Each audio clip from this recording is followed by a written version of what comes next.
کاړي بوټي کې موږ خو دا شل کاله قرباني ورکړل مجاهدینو چې وینه مې تویوله د ازادۍ دپاره شرعي نظام دپاره الحمدلله هغه راغله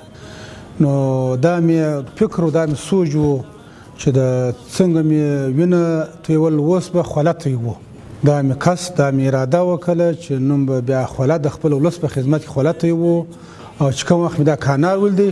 احساس او پلوسه او روحیه مې ډېره زیاته قوي شوه چې الحمدلله چې د اتلان و هغه دغه را ژوندي شو هغه روحیه مې ډېره زیاته قوي شوه چې انشاءالله موږ به د دنیا سره سیالان شو دومره مضبوطه پروژه ده دا دومره غټ کار دی چې سړی فکر نشي کولی یعنی دغه خوشحالي چې ما نن احساس کړه او تاسې مې ولیدئ او د لارو کې مې د مختلف ځایونه ولیده بیا مې د امو سیند ولیده او بیا هغه ځایونه مې ولیده چې تاسې په دې منځ کې هغه ځمکې چې زموږ لاندې کړې وې او اوس هغه سیند په منځ کې لاړو او سړکونه وو پکې لارۍ پکې ورتلې نو دا پروژه یعنی واقعا د قدر وړ خلکو جوړه کړې ده او زه به کله چې د دې ځای نه لاړم هر ځای ته چې لاړم زه به دا ورته ثابته کړم چې دا په حقیقت کې هغه پروژه ده که افغانستان په تاریخ کې تر ټولو لویه ده.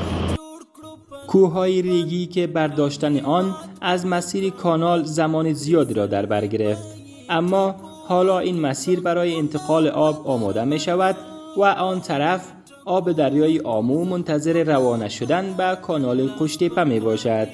در حال حاضر کار بالای ساخت 3 بخش مهم این کانال که ساخت سربند، ساخت پل خط آهن و پل جاده ترانزیتی حیرتان مزار می باشد شبانه روزی و به گونه منظم جریان دارد.